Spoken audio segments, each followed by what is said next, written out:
بسم اللہ الرحمن الرحیم۔ السلام علیکم ورحمۃ اللہ وبرکاتہ۔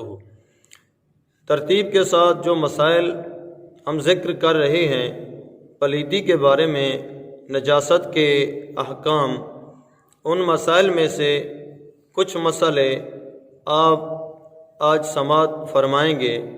وہ مسئلے یہ ہیں کہ اگر کسی انسان سے کتا چھو جائے تو اس کے بارے میں کیا حکم ہے۔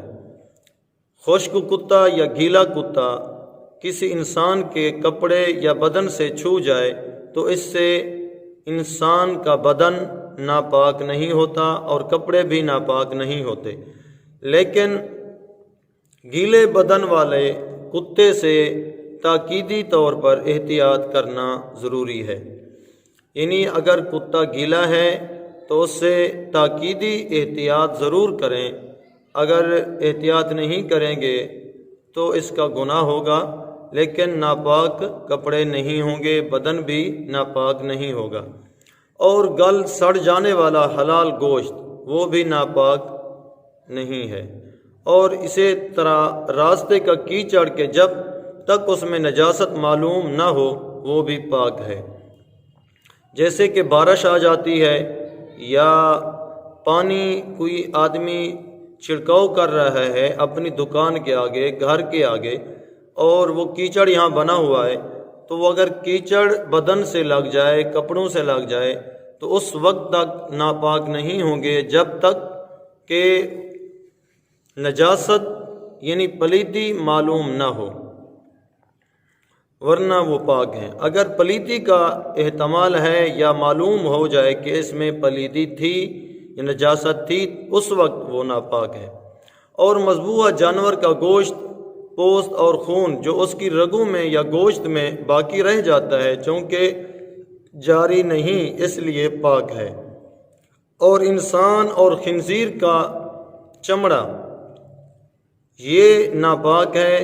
انسان اور خنزیر کے چمڑے کے علاوہ ہر چمڑا جب رنگ دیا جائے تو وہ بھی پاک ہے۔ خنزیر کیونکہ نجس العین ہے، مکمل طور پر پلید ہے، اس لیے خنزیر کا چمڑا رنگنے سے بھی پاک نہیں ہوتا، اور انسان کا چمڑا بھی پاک نہیں ہوتا، اس لیے کہ انسان کی عزت اور تکریم کی وجہ سے، کیونکہ حدیث پاک میں ہے جب چمڑا رنگ دیا جائے تو وہ پاک ہو جاتا ہے۔ اور تیل میں چوہے کی مینگنی مل جائے تو تیل پاک ہے۔ چوہے کی مینگنی اگر تیل میں مل جائے تو تیل پاک ہے، اور تیل کا ذائقہ بدل جائے تو تیل ناپاک ہے۔ جب تک ذائقہ نہیں بدلے گا تو تیل ناپاک نہیں ہوگا۔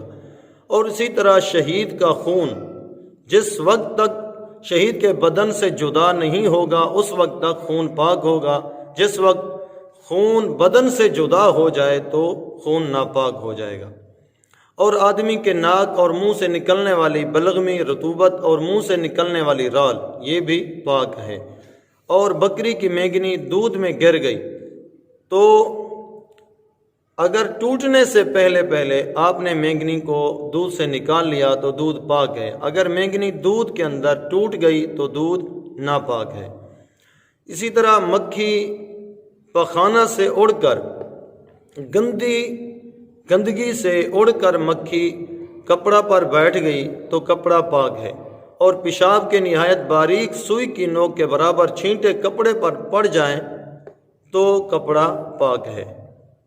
تو کپڑا اس صورت میں پاک ہے، یعنی سوئی کی نوک کے برابر اگر چھینٹے کپڑے پر پڑ جائیں تو کپڑا پاک ہے۔ تاہم احتیاط ضروری ہے کہ آقا کریم صلی اللہ تعالی علیہ وآلہ وسلم نے ارشاد فرمایا کہ پیشاب سے بچنا چاہیے، کیونکہ اس سے بچنے کی تاکید حدیث میں نبی پاک صلی اللہ علیہ وآلہ وسلم نے ارشاد فرمائی ہے۔ اور عذاب قبر کی اطلاع حضور انور صلی اللہ علیہ وآلہ وسلم نے دی۔ اور اگر یہ چھینٹے سوئی کے دوسرے سرے جتنے ہوں تو نماز منع ہے۔ تو یہ مسائل آج آپ نے یاد کرنے ہیں۔ یہ بہت ہی اہم مسائل ہیں کہ جن کو یاد کرنا ضروری ہے ہمارے لیے۔ آپ ہمارے بیان کردہ مسائل کو سن کر یاد کر کے آگے دوسروں تک پہنچائیں، دوستوں تک مسائل پہنچائیں، اور ویڈیو کو شیئر اور لائک ضرور کیا کریں تاکہ کسی کا فائدہ ہو جائے۔ اپنے موبائل پہ جہاں ہم فحش چیزیں دیکھتے ہیں، فضولیات دیکھتے ہیں، لغویات دیکھتے ہیں، تو ان سے بہتر یہ ہے کہ اگر ہم کوئی دین کا مسئلہ اگر سن لیں گے، یاد کر لیں گے یا آگے کسی تک ہم پہنچائیں گے تو اس میں ہمیں ثواب ملے گا اور ہماری آخرت اور دنیا دونوں بہتر ہوں گے۔ السلام علیکم ورحمۃ اللہ وبرکاتہ۔